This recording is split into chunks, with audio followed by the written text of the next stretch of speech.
गुटनिरपेक्षता या तटस्थता न केवल तत्कालीन समय में बल्कि वर्तमान विश्व परिदृश्य में भी, वर्तमान वैश्विक व्यवस्था में भी इसका महत्वपूर्ण स्थान है। गुटनिरपेक्षता या तटस्थता की अवधारणा लगभग सेम है, बस इसमें थोड़े बहुत अंतर हैं। कहा जाता है कि अगर न्यूट्रलिटी पे आए, तटस्थता या गुटनिरपेक्षता दोनों के बीच में, तो यह दोनों के जो आविर्भाव हुआ है, दोनों का जो विचारधाराओं का इमर्जन हुआ, उद्भव हुआ, इन दोनों के पीछे लगभग बेसिक रीजन सेम थे, एक जैसे थे। मैंने पहले भी चर्चा किया, चाहे फर्स्ट वर्ल्ड वार हो, चाहे फर्स्ट वर्ल्ड वार से पहले की तनावपूर्ण स्थिति हो, फर्स्ट वर्ल्ड वार के बाद और बेसिकली फिर सेकेंड वर्ल्ड वार के बाद जो तनावपूर्ण स्थिति हुई, उन सब में तटस्थता और गुटनिरपेक्षता की आवश्यकता ज़्यादा महसूस हुई। यद्यपि तटस्थता की जो नीति है वह पहले आती है।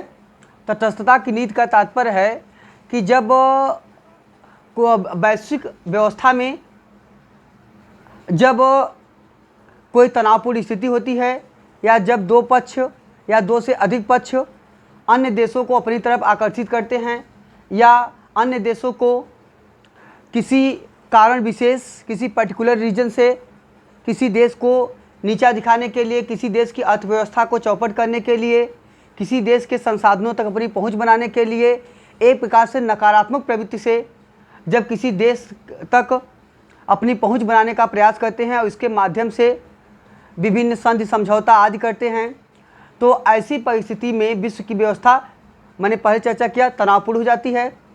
तो इसी पृष्ठभूमि में तटस्थता की अवधारणा आई कि जब फर्स्ट वर्ल्ड वार के समय और सेकेंड वर्ल्ड वार के समय अनेक देशों ने किसी भी पक्ष, किसी भी तरफ न जाके अपने आप को न्यूट्रल रखा, अपने आप को दोनों या अधिक गुटों से पूरी तरह से निरपेक्ष रखा, तो यह नीति कहलाती है तटस्थता की नीति। न्यूट्रलिटी की नीति मुख्यतः जो है, यह एक प्रकार से साम्राज्यवादी दौरों में या साम्राज्यवादी लड़ाइयों में दो गुटों में से किसी भी गुट की तरफ न जाना और किसी भी गुट के साथ कोई भी संबंध न रखने की प्रक्रिया या अवधारणा से संबंधित होती है। तो तटस्थता की नीति में दो पक्षों या साम्राज्यवादी युद्धों के दौरान दोनों पक्षों में से किसी भी तरफ अगर न जाया जाए, किसी के साथ कोई संबंध न रखा जाए, सभी प्रकार के संबंधों की समाप्ति का द्योतक होता है आपका तटस्थता की नीति। ठीक है, तो कई देश ऐसे रहे फर्स्ट वर्ल्ड वार और सेकेंड वर्ल्ड वार में जो पूरी तरह से तटस्थ रहे। कहा जाता है कि स्विट्जरलैंड पहला देश था जिसने आधिकारिक रूप से तटस्थता की नीति का पालन किया। स्विट्जरलैंड आधिकारिक रूप से तटस्थता की नीति का पालन करने वाला प्रथम देश था। तो तटस्थता जहाँ किसी प्रकार के भी संबंध नहीं रखता है। अब वहीं पर आइए, गुटनिरपेक्षता क्या है। गुटनिरपेक्षता और तटस्थता में मूल अंतर यह है, जहाँ तटस्थता किसी साम्राज्यवादी युद्धों के दौरान किसी भी पक्ष से कोई संपर्क नहीं रखता है, वहीं पर गुटनिरपेक्षता मुख्यतः उन देशों के गुटों से, सैनिक व्यवस्थाओं से, सामरिक नीतियों से, सामरिक समझौतों से, युद्ध संधि समझौता, जो सामरिक नीतियां हैं, जो स्ट्रेटजिक पॉलिसीज़ हैं, उनसे दूर रखने का प्रयास है, उनसे अपने आप को दूर रखने का प्रयास है। जो गुटनिरपेक्षता की अवधारणा आई, यह बेसिकली सेकेंड वर्ल्ड वार के बाद, जैसा कल हमने चर्चा किया, जब बाइपोलर सिस्टम ऑफ वर्ल्ड, विश्व दो ध्रुवों में बट गया। एक तरफ पूंजीवादी देश के नेतृत्व में अमेरिका हो गया, दूसरा अमेरिका के नेतृत्व में अन्य देश आ गए, दूसरा साम्यवादी विचारधारा के अंतर्गत, रूस के अंतर्गत बहुत सारे देश आ गए, बहुत सारे गठबंधन होना शुरू हुआ, बहुत सारे सामरिक समझौता शुरू हो गया, बहुत सारे सैनिक गुटबंदियाँ शुरू हो गई। तो यह जो बाइपोलर सिस्टम ऑफ वर्ल्ड हुआ, इस बाइपोलर सिस्टम ऑफ वर्ल्ड में पूरे विश्व की व्यवस्था एक प्रकार से तनावपूर्ण हो गई और वैमनस्य की भावना, कंट्राडिक्टरी भावना और एक प्रकार से प्रतिस्पर्धा की भावना लगातार चलने लगी। तो एक होड़ चलने लगी। ऐसे कंडीशन में इस विचारधारा की आवश्यकता महसूस हुई, या ऐसी विचारधारा की आवश्यकता महसूस हुई जो इस साम्राज्यवादी दौर में, कोल्ड वार के दौर में मानव के समतावादी मामलों में, मानवीय सभ्यता के मामलों में, मानवतावादी पक्षों में, विश्व की शांति के प्रयासों में आदि में पूरी तरह से निष्ठा के साथ कार्य कर सके, विश्व की स्थिति को कम तनावपूर्ण कर सके, ठीक है। तो ऐसा और विश्व जो शांति का प्रयास है विश्व में चल रहा है उसे भी अपनी गति प्रदान किया जाए, वह लगातार चलता रहे, ताकि जो साम्राज्यवादी दौर का विकास हो रहा है, जो एक प्रकार से कंट्राडिक्टरी एस्पेक्ट का विकास हो रहा है, उसमें एक प्रकार से समतावादी और वसुधैव कुटुंबकम की भावना को स्थापित या चरितार्थ भी किया जा सके। तो इन सब उद्देश्यों के प्रतिपूर्ति के लिए एक ऐसे संगठन, एक ऐसी विचारधारा की आवश्यकता पड़ी जो कि इस तनावपूर्ण स्थिति में भी विश्व शांति के प्रयासों को आगे ले जाए, उसे अग्रसर करे और मानवतावादी तत्वों, पर्यावरणीय चिंताओं आदि के साथ एक साझा रणनीतिक सिस्टम बनाते हुए विश्व को आगे ले जाए। इसी पृष्ठभूमि में जिस विचारधारा का जन्म हुआ उसे कहते हैं गुटनिरपेक्षता, और यह बाद में एक आंदोलन, एक मूवमेंट के रूप में चल गया, तो बाद में कहलाने लगा गुटनिरपेक्षता आंदोलन, जिसे कहा गया नैम, इसका हुआ नॉन अलाइंड मूवमेंट। तो अब हम आते हैं थोड़ा सा, तो गुटनिरपेक्षता वास्तव में बाइपोलर सिस्टम ऑफ वर्ल्ड के बाद जो तनावपूर्ण स्थिति हो गई उसकी देन है। दूसरी बात, इस समय तक सेकेंड वर्ल्ड वार के बाद जो बाइपोलर सिस्टम ऑफ वर्ल्ड हुआ उसमें क्या प्रॉब्लम आई, उसमें जो अभी सेकेंड वर्ल्ड वार के बाद नए नए देश जो अभी विकासशील अर्थव्यवस्था वाले थे, विकासशील देश थे, अभी नए नए देश जो औपनिवेशिक सत्ता से मुक्त हुए हैं, इनके पास अभी इतने संसाधन नहीं थे, इतना इनके पास अभी संपदा नहीं थी, न तो प्राकृतिक संपदा का इतना वो लोग उपयोग कर पाए थे, न इनके पास इतना टेक्नोलॉजी थी। तो ऐसे कंडीशन में अगर वो या तो अमेरिका की तरफ जाते या रूस की तरफ जाते, अगर इन दोनों खेमों में से कहीं भी जाते तो निश्चित तौर से उनको अंततः नुकसान होता, वो उनके लिए बेनिफिशियल ना होता। तो ऐसी कंडीशन में जो उनके लिए नुकसान होता, तो उनके लिए ज़रूरी था कि वो अभी बैलेंस ऑफ पावर की तरह, वे अभी बफर सिस्टम की तरह दोनों पक्षों के साथ जुड़े रहें, दोनों पक्षों के साथ जुड़कर ही इनका विकास हो सकता है। और जब अगर किसी एक विचारधारा की तरफ भाग जाएंगे तो इनका विकास अवरुद्ध हो जाएगा। ऐसे देशों को ही, जो देश अभी अभी स्वतंत्र हुए हैं, जो अभी विकासशील अर्थव्यवस्था में हैं, जो पूरी तरह विकास नहीं कर पाए हैं, ऐसे देशों को ही अल्फ्रेड साबी ने पहली बार थर्ड वर्ल्ड कहा है। ऐसे ही देशों को अल्फ्रेड साबी ने पहली बार थर्ड वर्ल्ड या तृतीय विश्व के देश कहा है, ठीक है। तो अब आइए आगे चलते हैं। यह महसूस किया गया कि इस तनावपूर्ण स्थिति से विश्व को निकालने के लिए एक ऐसी विचारधारा, एक ऐसे संगठन की आवश्यकता है जो सभी देशों को एक साथ लेकर आगे चल सके, और बेसिकली वह जो अभी थर्ड वर्ल्ड के कंट्रीज़ हैं उनकी आवश्यकताओं, उनकी मांगों और उनके हितों की रक्षा भी कर सके। इस पृष्ठभूमि में एक नई विचारधारा आती है जिसे कहते हैं गुटनिरपेक्षता की विचारधारा। गुटनिरपेक्षता की जो विचारधारा है, इस विचारधारा को मुख्यतः आधार 1955 में जब इंडोनेशिया में बांडुग सम्मेलन हुआ तो इसको पूरी तरह से एक वैचारिक आधार मिला। यद्यपि 1955 के बांडुग सम्मेलन से पहले 1954 में जब कोलंबो सम्मेलन हुआ था, तो 1954 के कोलंबो सम्मेलन में भी इस पर चर्चा की गई, ठीक है। तो 1954 के कोलंबो सम्मेलन में भी इसकी चर्चा होती है, और वहाँ पे आपको पता है कि 1954 में जो कोलंबो सम्मेलन हुआ था, वहीं पर भारत के प्रधानमंत्री JL नेहरू और चाइना के जो उनके काउंटर पार्ट हैं वे चाउ एन लाई, दोनों लोगों ने मिलकर पंचशील समझौता पर भी वहाँ पर हस्ताक्षर किया था, जो तिब्बत के व्यापार वाणिज्य हितों को लेकर किया गया था। तो जो पंचशील की समझौता आई, जिसकी चर्चा हम कल किए थे, तो पंचशील की अवधारणा वहीं पे आई, और वहीं पे गुटनिरपेक्षता की विचारधारा पर भी बात की गई। लेकिन अभी तक गुटनिरपेक्षता आया नहीं था। एक्चुअली शुरुआत में गुटनिरपेक्षता शब्द आया ही नहीं था। यह कहा गया कि प्रारंभ में जो इसका नाम था, यह था गुटों का न अनुसरण करने वाली नीति।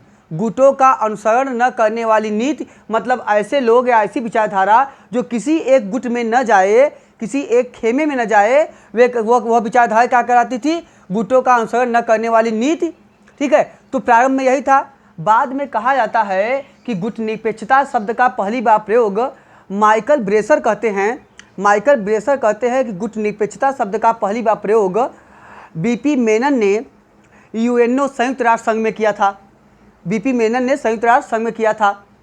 दूसरी बात यह कहा जाता है कि अगर जहाँ तक गुटनिरपेक्षता आंदोलन की जब चला और गुटनिरपेक्षता शब्द सम्मेलन के अंतर्गत जब आया, तो जब गुटनिरपेक्षता के संदर्भ में जो पहला सम्मेलन बेलग्रेड में हुआ, बेलग्रेड में जो टीटो के अध्यक्षता में हुई थी, वहाँ जिसमें पहली बार 25 लोगों ने भाग लिया था, 25 सदस्यों ने भाग लिया था। और याद रखिए क्वेश्चन पूछा गया है कि पहले सम्मेलन में कितने लोगों ने भाग लिया था, तो पहले सम्मेलन में 25 देशों ने या 25 सदस्यों ने भाग लिया था, जो टीटो की अध्यक्षता में हुई थी, जो बेलग्रेड में हुई थी।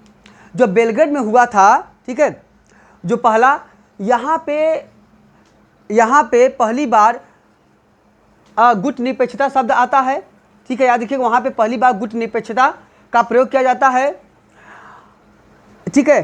तो यद्यपि इसका मतलब यह हो गया कि गुटनिरपेक्षता जब पहला सम्मेलन हुआ तब वहाँ से गुटनिरपेक्षता अपने सम्मेलनों के अंतर्गत इसका नाम चर्चा में आता है। यद्यप सबसे पहले इस शब्द का प्रयोग बीपी मेनन ने पहले ही कर दिया था, 54 में कर दिया था। और लेकिन आगे चलकर जब गुटनिरपेक्ष आंदोलन चला, एक विचारधारा, आंदोलन का मतलब होता है मूवमेंट, और मूवमेंट का मतलब होता है किसी एक विशेष मुद्दे को लेकर किया जाने वाला प्रयास मूवमेंट कहलाता है।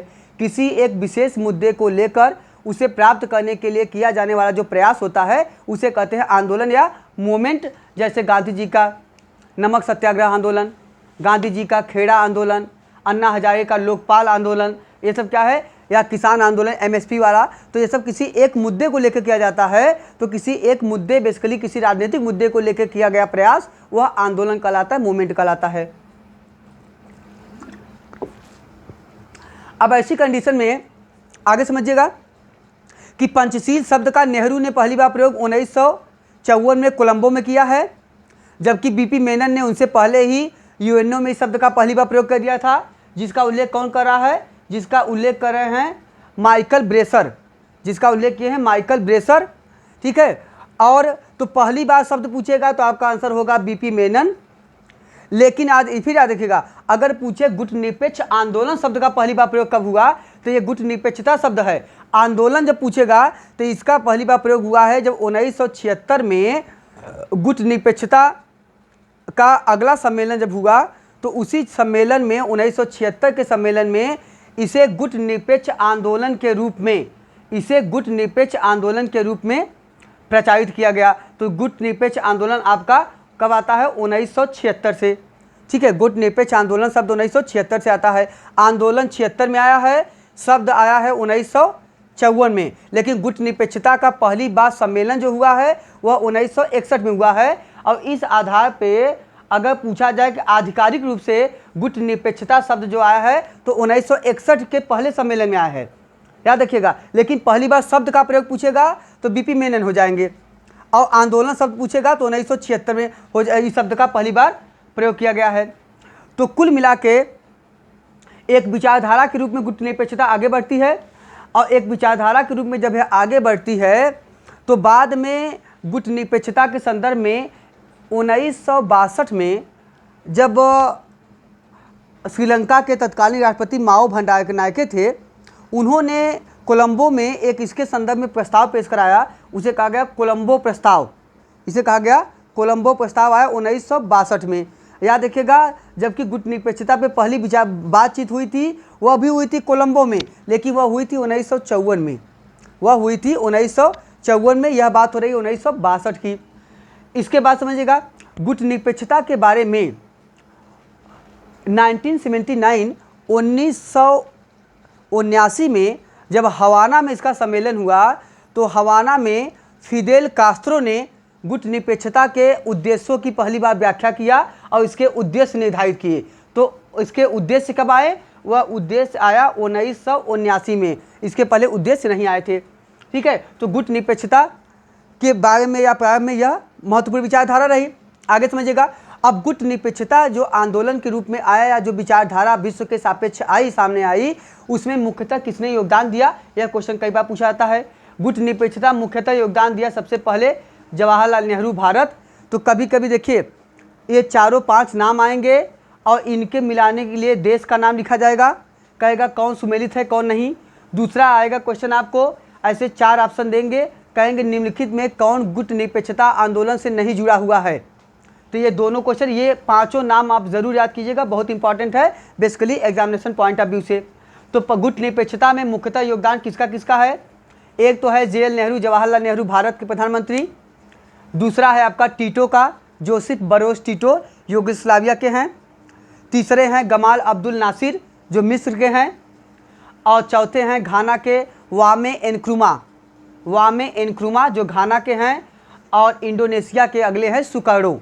ठीक है, ये जो व्यक्ति हैं इन लोगों ने ही मुख्यतः गुट निरपेक्षता आंदोलन और गुट निरपेक्षता की विचारधारा में सर्वाधिक योगदान दिया है। और इन्हीं के प्रयासों से गुट निरपेक्षता एक आंदोलन के रूप में विश्व के सामने प्रस्तुत हो सका या विश्व के सामने आ सका। ठीक है, तो यह इसके यह महत्वपूर्ण है। अब समझिएगा, अभी तक अगर देखा जाए तो गुट निरपेक्षता जो आंदोलन है इसका प्रथम सम्मेलन 1961 में बेलग्रेड में हुआ था, जो टीटो की अध्यक्षता में हुआ था। ठीक है, जो आपका टीटो की अध्यक्षता में हुआ था। ठीक है, और दूसरा और जो अभी लेटेस्ट इसका सम्मेलन हुआ है वह था 18वां सम्मेलन जो 2019 में हुआ है। इसका अंतिम सम्मेलन कब हुआ है? 2019 में, क्योंकि इसका सम्मेलन प्रति तीसरे वर्ष में होता है।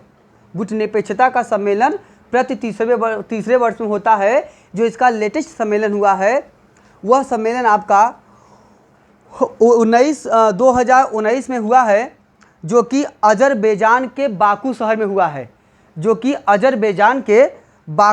हुआ है, और यह हुआ था 25-26 अक्टूबर को। 25-26 अक्टूबर 2019 बाकू में हुआ था। बाकू अजरबैजान की राजधानी है।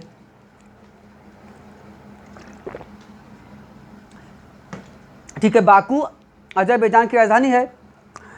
और वर्तमान में इसके सदस्यों की संख्या कितनी है? 120। वर्तमान में इसके सदस्यों की संख्या कितनी है? 120। फिर समझिएगा, तो ये तो महत्वपूर्ण व्यक्तित्व हैं जिन्होंने भाग लिया। विचारधारा हो गई, इनके नामकरण में हो गई, इनका नाम कब आया, यह आंदोलन के रूप में कब आया, ये सब हो गया। अब आते हैं प्रमुख सिद्धांत पे। जैसा कि मैंने पहले कहा कि गुट निरपेक्षता मुख्यतः इस बात पे बल देता है कि विश्व में शांति बनी रहे, विश्व में सद्भाव बना रहे, वैश्विक देश कम से कम वैश्विक मंचों पर मानवतावादी तत्वों के लिए, प्राकृतिक संरक्षण के लिए, विश्व शांति के लिए एकजुट रहें, उनमें एक प्रकार से वैचारिक हार्मनी हो, उनमें एक वैचारिक एकता स्थापित हो सके। तो इसलिए इसके जो प्रमुख सिद्धांत प्रस्तावित किए गए उनमें सबसे पहले ये था कि किसी भी ऐसे देश के सैनिक गुटों में, संधियों में, समझौतों में न शामिल होना जिससे विश्व शांति के लिए खतरा पैदा हो सके, विश्व शांति के लिए जो घातक हो सके।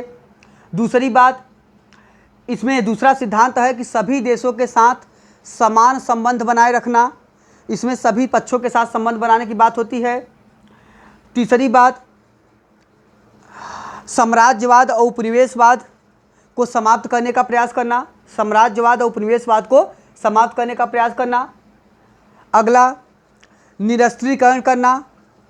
ठीक है, मतलब शस्त्रीकरण की होड़ में न लगना, तो निरस्त्रीकरण करना, अस्त्र शस्त्र को समाप्त करना आज भी बल देता है। और अगला, विश्व शांति की स्थापना का प्रयास करना। तो यह गुट निरपेक्षता के प्रमुख उद्देश्य हैं। ठीक है, गुट निरपेक्षता के प्रमुख उद्देश्य हैं।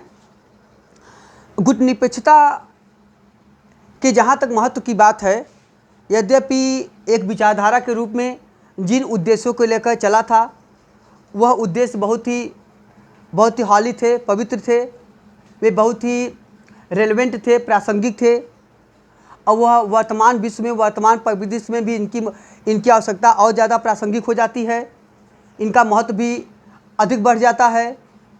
विश्व शांति के प्रयास में यद्यपि इस विचारधारा का काफ़ी प्रभाव रहा है और वर्तमान तक ये अपनी विचारधारा से प्रभावित भी कर रहा है।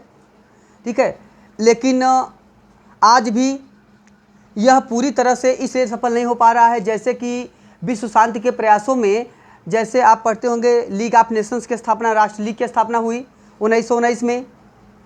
1945 में यूएनओ की स्थापना हुई। ये जो संगठन थे, या आगे चल कर जो नैम के रूप में गुटनिरपेक्षता आंदोलन आया, ये सब इसलिए ज़्यादातर सफल अभी तक नहीं हो पाए अपने क्रियाकलापों में, अपने उद्देश्यों में, क्योंकि विश्व की अर्थव्यवस्था या विश्व की कुछ ऐसी समाजवादी ताकतें हैं जो आज भी इनके मार्ग में बाधा रही हैं। इनके वैचारिक आधार, औपनिवेशीकरण की प्रक्रिया, संसाधनों पर अधिकार करने की प्रवृत्ति, नियो कोलोनिज्म की प्रवृत्ति, नियो इम्पीरियलिज्म की प्रवृत्ति, जो नव साम्राज्यवाद और नव उपनिवेशवाद की प्रक्रिया है। तो नव साम्राज्यवाद और नव उपनिवेशवाद की प्रक्रिया के फलस्वरूप यह विचारधारा अभी तक पूरी तरह से अप्रोप्रिएटली, पूरी तरह से उचित तरीके से काम नहीं कर पा रही है। लेकिन फिर भी शांति के प्रयासों को रोका भी नहीं जा सकता है। शांति के प्रयासों की आवश्यकता लगातार है और लगातार विश्व के सामने रहेगी। इस आधार पे इनके प्रयासों को कम नहीं कहा जा सकता है। इनके प्रयासों से निश्चित तौर से बहुत कुछ विश्व में शांति हुई है, बहुत कुछ विश्व में समरसता की भावना का भी विकास हुआ है और आगे भी इस पर बहुत कुछ होगा। यद्यपि इतिहासकार जॉन फोस्टर डलेस हैं, इतिहासकार जॉन फोस्टर डलेस गुटनिरपेक्षता को अनैतिक निष्पक्षता कहते हैं। ये गुटनिरपेक्षता को अनैतिक निष्पक्षता, इमॉरल न्यूट्रलिटी कहते हैं, इमॉरल न्यूट्रलिटी कहते हैं। फिर भी इन सब कुछ बाधाओं, कुछ सीमाओं के बावजूद भी गुटनिरपेक्षता आंदोलन विश्व शांति के प्रयास में लगातार अपना प्रयास कर रही है और लगातार विश्व में समरसता की भावना, वसुधैव कुटुंबकम की भावना के विस्तार करने में अपना योगदान दे रही है। ठीक है।